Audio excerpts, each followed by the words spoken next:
네, 할렐루야. 할렐루야. 네, 가장 아름다운 새 특세에 오신 여러분을 주님의 이름으로 축복합니다. 우리 시간 함께 찬양하시겠습니다. 찬양하는 내용은 621장입니다.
이제 3일간 우리가 늦은비 특세, 내년 신년 감사 예배 드리고 나면 월화수 이른비 특세를 할 텐데, 여러분이 늦은비 축복 특별 새벽 기도회를 통해서 기대하는 게 무엇인지 여러분 한번 머릿속에 생각하면서, 혹시 생각하신 분들이 계시면 오늘 환영 웰컴에다가 좀 적으시면서 우리 다음 찬양 이어가도록 하겠습니다.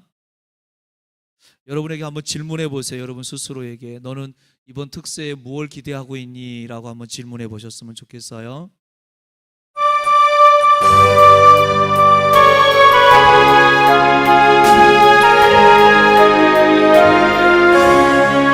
그크신 하나님의 사랑 말로 다 영영 못하네. 저 높고 높은 별을 넘어 이 낮고 낮은 땅 위에 죄범한 영혼 구하려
하늘로 높이 사도 채우지 못하리.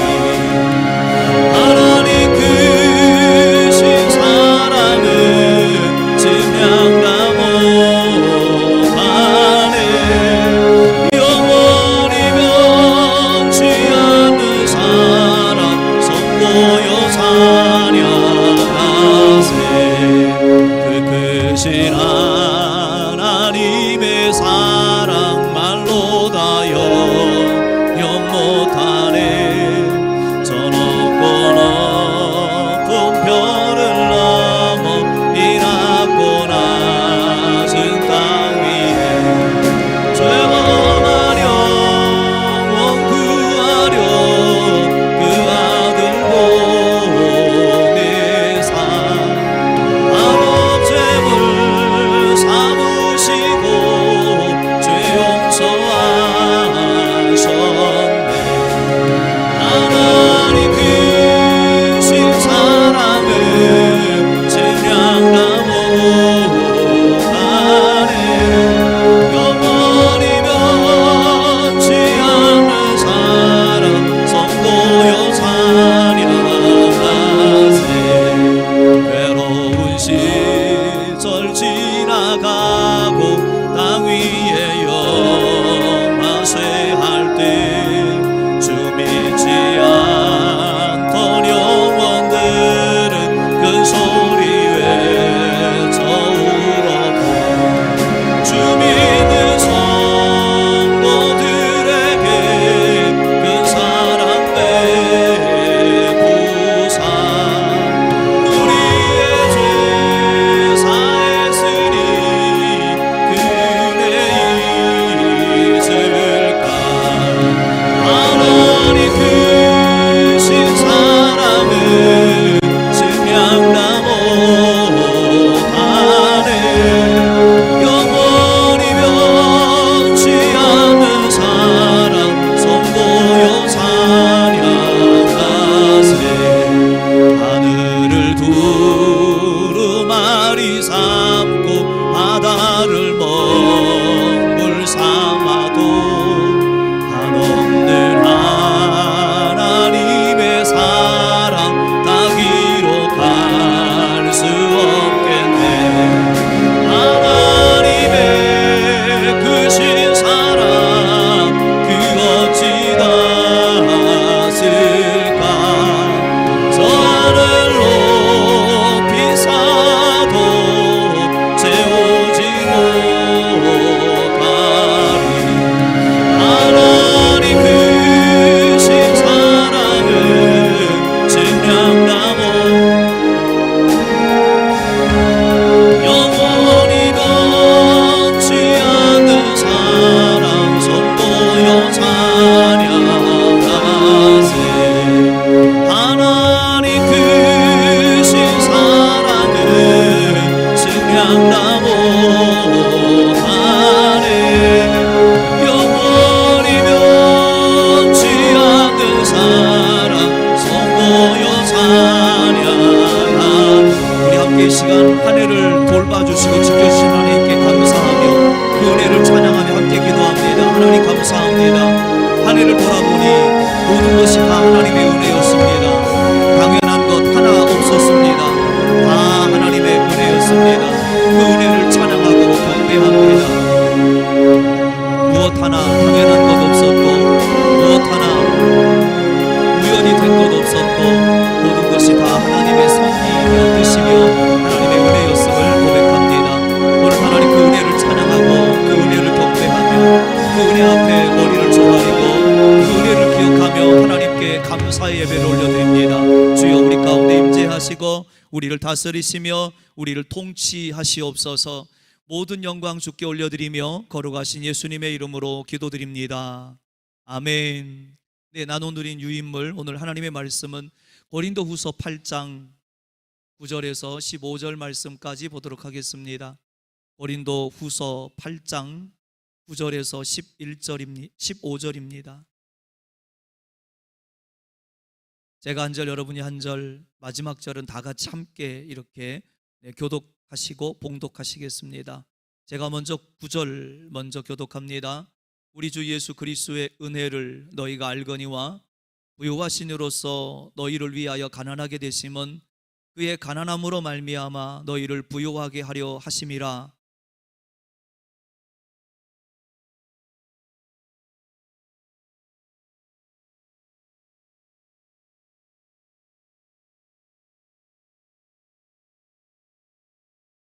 이제는 하던 일을 성취할지니 마음에 원하던 것과 같이 완성하되 있는 대로 하라.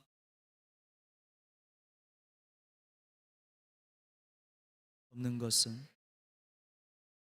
이는 다른 사람들은 평안하게 하고 너희는 곤고하게 하려는 것이 아니요 균등하게 하려 함이니.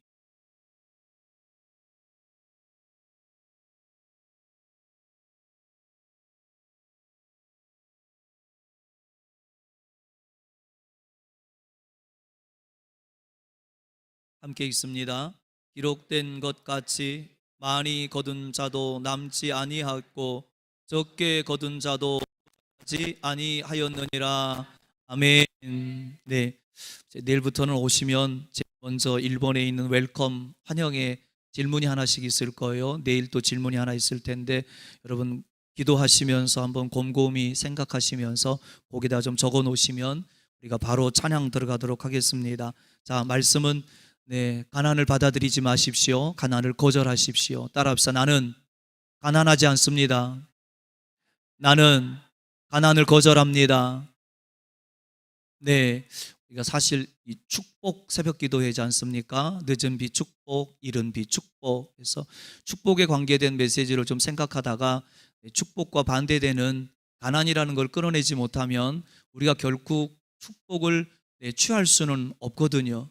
그럼 만약에 우리가 병원에 갔는데 오진이 돼서 내가 한 달밖에 살 수 없는 시한부 판정을 받았다면 몸은 건강한데 원래는 건강한데 오진이 돼가지고 내가 한 달밖에 살 수 없다는 그런 오진을 받게 되면 사람은 그때부터 말라가고 죽어가기 시작한답니다. 내가 그걸 이겨내지 못하기 때문에. 아무리 하나님의 축복이 내 안에 있어도 내가 가난을 물리치지 못하고 가난에 대한 어떤 마음들이 내 마음속에 있다면 나는 하나님의 축복을 누릴 수 없게 되는 거죠. 여러분, 하나님 안에 하나님의 성품이라든지 하나님의 인품이라든지 하나님의 생각이나 하나님의 어떤 마음, 하나님의 감정, 하나님 속에 있는 그 전체적인 것들을 다 둘러봐도요, 어디에도 하나님은 가난을 원하신다라는 걸 찾아볼 수가 없습니다. 하나님은 가난하고 너무나 거리가 먼 분이시라는 거죠. 가난은 하나님께로부터 온 것이 절대 아닙니다. 맞습니까? 네, 따라합시다. 가난은 하나님께로부터 오지 않았습니다. 성경 창세기부터 요한계시록까지 우리가 둘러보면 하나님은 늘 우리가 복 가운데 축복을 누리며 강건하게 그리고 행복하게 살기를 바라셨다라는 걸 분명히 봅니다. 그래서 요한 3서 1장 2절에도 사랑하는 자여 내 영혼이 잘됨 같이 네가 범사에 잘되고 강건하기를 원하노라. 이게 하나님의 마음이잖아요. 원한다, 내 마음이다, 내 본심은 그렇다라는 거예요. 하나님이 예수님의 재림의 때 세상을 심판하실 거예요. 심판은 무섭죠. 심판은 두렵죠. 심판처럼 여러분 우리가 과거에 어떤 세계 제1차 대전, 2차 대전, 앞으로 또 무슨 전쟁이 일어날지라도 여러분 예수님의 재림의 때만큼 무서울 때는 없을 겁니다. 그러나 하나님의 본심은 심판에 있는 것이 아니라 하나님의 본심은 하나님을 믿고 예수 그리스도를 따라오는 어린 양을 따르는 신부들을 구원하기 위해서 심판하시는 겁니다. 하나님의 본심은 심판에 있는 게 아니라 하나님의 본심은 구원에 있는 거예요. 우리를 구원해내기 위해서. 하나님 그분의 모든 속성들을 다 훑어봐도 하나님은 가난을 원하신다라는 것은 어디에도 찾아볼 수가 없어요. 종교적인 기독교는 많은 사람들로 하여금 그들이 파산하고 가난한 것이 하나님의 뜻이고 하나님이 나를 치셨다, 하나님이 나를 때렸다라고 이렇게 믿고 있는 사람들이 많습니다. 그러나 저는 절대 하나님의 속성 안에는 우리를 치시고 때리고 우리 거를 빼앗고 우리를 힘들게 만들고 가난 속으로 우리를 집어넣고 이런 속성은 전혀 저는 찾아볼 수가 없습니다. 가난을 믿지 마십시오. 그리고 가난을 받아들이지 마십시오. 가난을 생각하지도 마십시오. 목사님, 내 주머니에 돈이 하나도 없는데 그건 가난한 거 아닌가요? 네, 그건 가난한 게 아닙니다. 잠시 내 주머니에 돈이 없을 뿐이죠. 생각에서부터, 내 마음에서부터 내가 가난하다, 나는 없다, 나는 늘 부족해 라는 이 단어 자체를 여러분의 머릿속에서부터 지우셔야 합니다. 그리고 늘 나는 이렇게 고백하셔야 합니다. 나는 그리스도 안에서 부유합니다. 나는 그리스도 안에서 다 가진 자입니다. 왜냐하면 가난한 사람은 남을 도울 수 없기 때문에, 그리고 하나님은 가난을 원치 않기 때문에, 그래서 가난을 받아들이지도 말고 가난을 믿지도 말고, 저는 좀 더 심하게 여러분에게 여러분 머릿속에서 가난이라는 단어를 지우십시오. 여러분, 감사 일기를 쓰시는 분들, 이분들 제가 옛날에 그 감사 코칭을 좀 받았는데, 감사 코칭 받다 보니 그런 얘기를 하셨어요. 감사는 늘 대상이 하나님이어야 한다. 그리고 감사는 부정적인 단어를 쓰면 안 된다.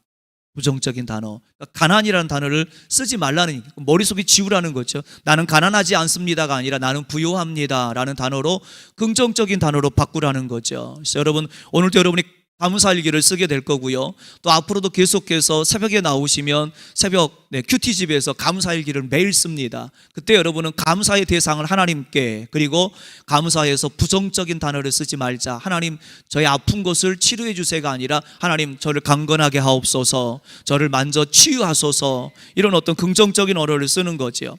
가난한 사람들은 세상에서 무시당하기 쉽습니다. 맞지요? 어디 모임을 가도요, 가난한 사람들은 발언도 못합니다. 가난한 사람들은 저쪽 한 구석에 그냥 앉아있는 이런 모습들을 봐요. 그래서 하나님은 발언권도 제대로 갖지 못하고 사람들로부터 무시당하고 언제나 달라고 애원하는 그런 하나님의 자녀들의 모습을 하나님은 절대 원치 않습니다. 하나님의 자녀의 삶이 아니라는 거죠. 왜? 하나님은 하나님의 자녀가 그렇게 사는 것을 전혀 원치 않습니다. 입장 바꿔 생각해 보세요. 여러분의 자녀들이 누군가에게 늘 돈을 꾸러 다니고, 여러분의 자녀들이 어디를 갔는데 가난하다는 이유 때문에 말도 못하고 저쪽 한 구석에 그냥 앉아만 있고, 평등하지 못하고 무시를 당하는데도 뭔가 항의도 하지 못한다면, 그걸 바라보는 부모의 마음은 안쓰럽고 답답하고 고통스럽겠죠. 하나님의 마음이 왜 그렇지 않겠습니까? 그래서 하나님은 우리에게 가난을 원하는 게 아니라 부유함을 원하시는 거죠. 그래서 성경은 우리에게 너는 왕 같은 제사장이다, 너는 하나님의 자녀다, 너는 하나님의 나라의 대사로 이곳에 와 있는 것이다. 대사는 뭔가 그 나라에서 일을 추진할 때 뭔가 돈이 많이 들어가면 본국에다가 연락만 하면 되는 거예요. 이 나라에서 이런 사업을 하려고 하는데 나라에서 이 정도 지원해 주십시오. 우리는 대사기 때문에 하나님의 일을 하는데 부족함이 없도록 하나님께 지원을 요청하면 되는 겁니다. 하나님, 하나님의 일을 하려고 합니다. 이 일이 하나님께서 기뻐하시는 일이라면 저를 지원해 주시는 게 맞죠. 아멘입니까? 그래서 우리는 늘 대사처럼, 그리고 그리스도 안에서 새로운 피조물이라는 사실을 인정하고, 재정의 풍요함, 내 삶 속에 항상 넉넉함, 이런 부분들을 여러분이 믿음으로 선포하고 고백해내는 주의 복된 자녀들이 되기를 주님의 이름으로 축복합니다. 하나님의 말씀이 그렇다 하면 그런 겁니다. 하나님의 말씀이 맞다 하면 맞는 겁니다. 하나님의 말씀이 무엇라고 말씀하시건 우리는 거기에 토를 달 수 없죠. 왜냐하면 그게 진리이기 때문에. 하나님의 말씀이 성경 66권이 여러분 1.1핵이라도 변함이 없는 하나님의 진리의 말씀이기 때문에 더더욱 그런 겁니다. 여러분이 말씀 안에 계속 머물면 그 말씀이 여러분 속에서 하나님의 계획을 말씀해 주실 거고요, 여러분이 말씀을 계속 묵상하고 고백하면 그 고백이 내 안에서 힘을 얻어서 내 안에 있는 하나님의 말씀이 나를 요동치게 만들고 불가능을 가능하게 만듭니다. 저주를 축복으로 바꿉니다. 가난을 복으로 바꾼다는 거죠. 어둠을 빛으로 바꿉니다. 이게 말씀의 능력이고, 이 말씀을 믿고 선포할 때 우리는 그런 삶을 살게 되는 겁니다. 만약 하나님께서 나를 사랑하신다면 사랑하는 사람이 가난하게 사는 것을 원하진 않겠죠. 하나님은 마냥 나를 사랑하는 게 아니라 하나님은 진심으로 나를 사랑하십니다. 그 사랑을 오늘도 우리는 느끼고 있고요. 그 사랑을 받고 있습니다. 그래서 나는 가난하지 않습니다. 하나님의 자녀이고 하나님이 끔찍이도 사랑하시는 하나님의 사람이기 때문에 그렇습니다. 그리고 예수님의 재림을 준비하는 가장 먼저 뛰어나가는 선두주자가 바로 우리 아닙니까? 네, 전쟁에 나갔는데 제일 먼저 제가 선봉장에 서겠습니다 라고 총지휘관 앞에서, 사령관 앞에서 손을 들고 내가 먼저 나가겠다고 얘기하는 사람, 사령관이 왜 기뻐하지 않겠습니까? 하나님께서 오늘 또 선봉에 서셔서 첫날 테이프를 끊어주신 여러분을 진심으로 축복하고 계신 줄로 믿습니다. 나를 향한 그분의 계획, 하나님이 나를 도와주지 않고 누구를 도와주시겠습니까? 그 계획만 우리가 변함없이 내 머릿속에서 지워지지 않는다면 오늘도 하나님의 사랑은, 하나님의 은혜는 차고 넘치게 될 줄로 믿습니다. 저는 이 가난이라고 하는 게 어떤 마음에서부터 생겨나는 것 아닌가라는 생각을 해봐요. 내 마음속에 나는 왜 이렇게 가난할까라는 이 가난이 내 마음속에 자리 잡기 시작하면 돈이 많건 적건 상관없이 나는 늘 가난하게 사는 거죠. 예를 들면 150만 원 월급을 받던 사람이 이제 내년 연봉을 협상하면서 월급을 200만 원으로 받게 된다. 200만 원, 150 받던 사람이 200만 원을 받으면 마음속으로 풍요로움을 느낍니다. 그런데 500을 받던 사람이 이번 코로나 때문에 회사가 사정이 좋지 않으니까 당신 200만 받으십시오 라고 500 받던 사람이 200으로 깎이게 되면 마음속으로 나는 300을 뺏겼구나 라는 생각에 마음의 상태부터 가난해지기 시작하는 거죠. 그래서 우리가 컵 안에 있는 물이 반밖에 없다, 반이나 있다라고 생각하는 것, 그 생각이 바로 나를 가난하게 만들 수 있다라는 것 여러분 잊지 마시고, 여러분 삶 속에서 가난은 무능한 상태일 뿐이다. 내 마음의 가난을 받아들이면 나는 아무리 많은 돈을 갖고 있고 아무리 많은 것들을 소유하고 있어도 나는 가난에서 벗어날 수 없다라는 것 여러분이 명심하셨으면 좋겠고요. 오늘부터는 가난이라는 이 부정적인 단어를 여러분의 머릿속에서 싹 지워내시고 하나님의 말씀을 내 안에 받아들이고요. 나는 오늘도 부유합니다. 나는 오늘도 강건합니다. 나는 오늘도 하나님께서 주신 것들을 마음껏 누리며 삽니다. 나는 하나님의 나라의 대사입니다. 나는 왕 같은 제사장입니다. 나는 새로운 피조물입니다. 나는 하나님의 믿음의 사람입니다. 나는 하나님 나라의 선두주자입니다. 이렇게 고백하며 올 하루도 승리해내셨으면 좋겠어요. 마지막 예만 하나 드리고 말씀을 마무리할게요. 여러분 시편 23편 다윗이 쓴 시입니다. 1절에 보니까 여호와는 나의 목자시니 내게 부족함이 없으리로다. 아멘이에요? 네, 사실 다윗은 많이 부족한 사람이에요. 다윗의 출생에 대한 비밀은 있지만 성경 한 몇 군데 정도에서는 내가 어머니 뱃속에서 태어나지 않았으면 좋았을 뻔했다, 나의 그 탄생을 나는 저주한다, 이런 어떤 표현들을 잠시 빌어보면 다윗은 아마 출생부터가 축복받는 출생은 아니었을 거다. 그리고 이새가 사무엘이 이새의 집에 기름을 부으러 갔을 때 막내 다윗은 없었어요. 대체로 보면 막내하고 첫째는 늘 데리고 다니는 게 맞잖아요. 근데 막내가 없었어요. 막내는 뭐 하고 있었느냐? 형들 대신 목동으로 밖에 나가서 양을 치고 있었단 말이에요. 그런 사건들을 보면 다윗은 가정에서조차도 인정받지 못하는, 사랑받지 못한 사람이었을 거다. 그리고 사울에게 쫓겨다녔지요. 왕으로 등극했지만 압살롬에게 쫓겨다니지요. 참 어렵고 힘든 삶을 많이 살았습니다. 그러나 다윗의 마음속에는 늘 나는 가난하지 않습니다. 나는 부유합니다. 나는 쫓기는 신세가 아니라 하나님으로부터 보호를 받고 있는 겁니다 라는 이런 어떤 생각에 전한 믿음의 발언들을 통해서 다윗은 늘 승리할 수 있었죠. 여러분, 하나님이 우리의 목자가 되시는데 뭐가 그렇게 부족한 게 많다고 불평하고 원망할 수 있겠습니까? 오늘 본문의 다윗처럼 하나님이 나의 목자가 되시니 나는 늘 넉넉합니다. 나를 풍족합니다. 나는 쓰고도 남습니다. 나는 남을 돕고도 더 많은 것들을 누리고 있습니다. 이런 고백으로 여러분이 주 앞에 나가게 되시기를 주님의 이름으로 축복합니다.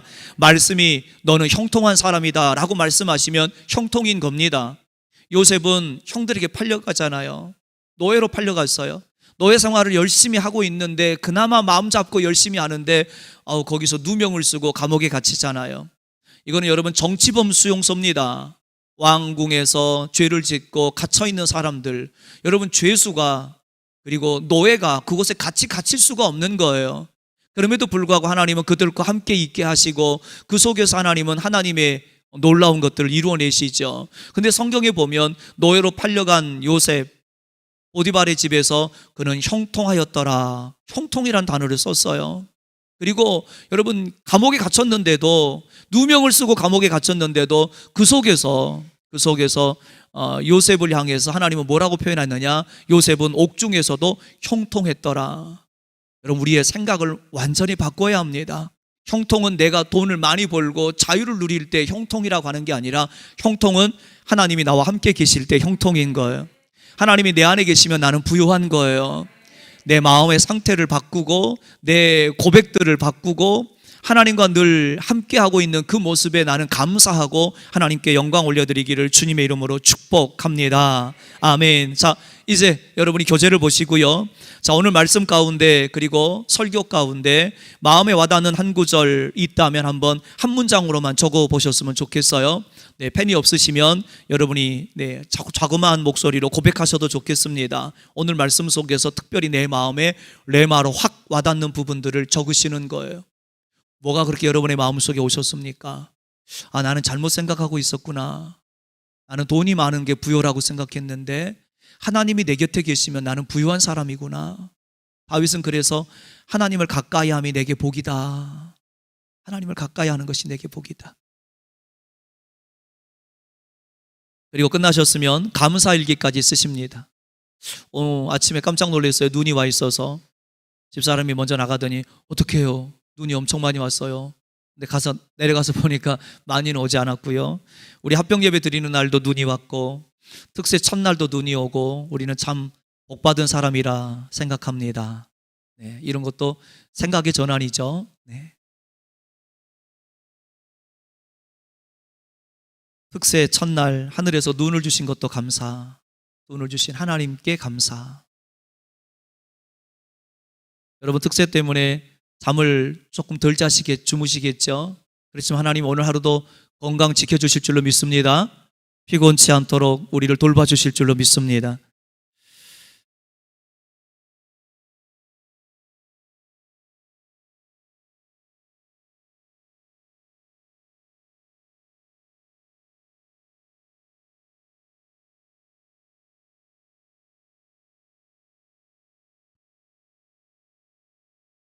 감사일기 두 가지 팁을 드렸어요. 하나님께 감사하십시오. 예수님께, 성령님께 감사하는 것. 두 번째는 부정적인 언어는 쓰지 않고 되도록이면 긍정적인 언어를 쓰시는 것. 가난을 물리치게 하신 것 감사하는 게 아니라 내게 부요를 주신 하나님께 감사. 오늘도 특색 가운데 함께하게 하신 하나님께 감사.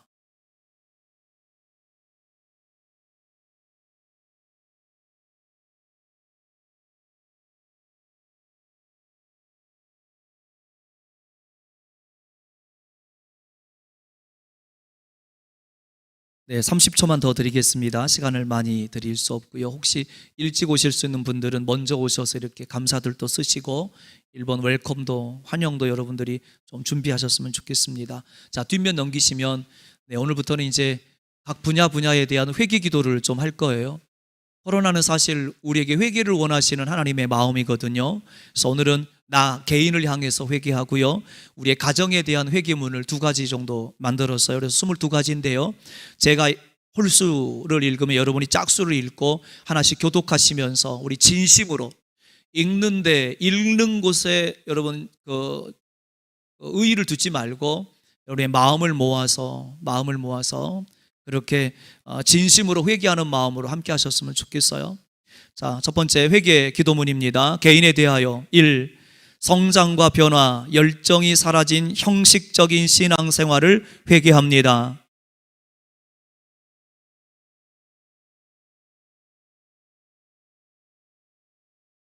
영적인 하루살이임을 잊고 하나님보다 내 자신을 의지했음을 회개합니다.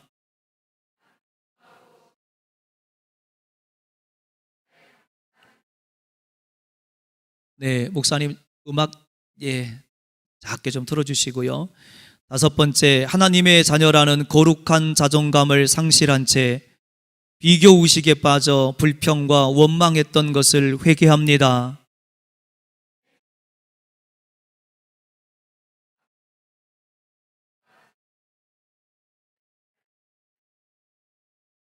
아멘. 불가능을 가능케 하실 하나님보다 현실의 상황과 여건을 바라보며 원망하고 불평했던 것을 회개합니다. 아멘.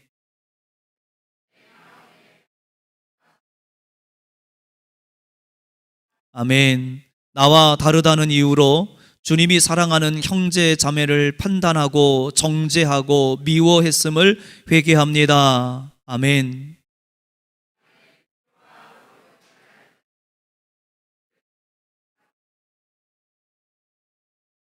아멘. 하나하나 우리가 아멘으로 받읍시다.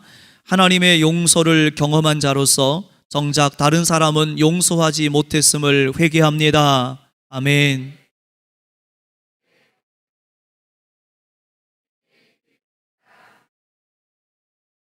아멘. 그리스도인이라는 거룩한 신분을 드러내지 못하고 세상과 타협하며 적당히 살았던 것을 회개합니다. 아멘.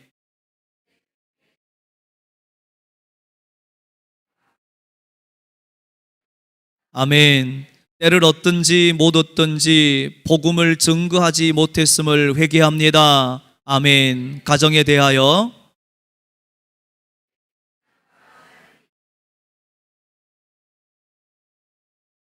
아멘. 자녀들의 경건 훈련과 영적 성숙에 대한 부모의 책임을 회피했던 죄를 회개합니다. 아멘. 아멘. 자녀들에게 신앙의 유산을 남겨주려는 마음보다 세상의 것에 더 욕심을 부렸던 이기심을 회개합니다. 아멘.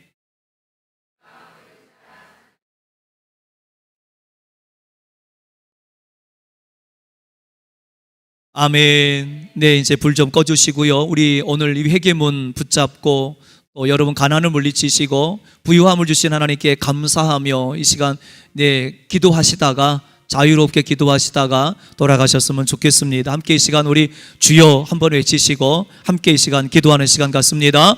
주여.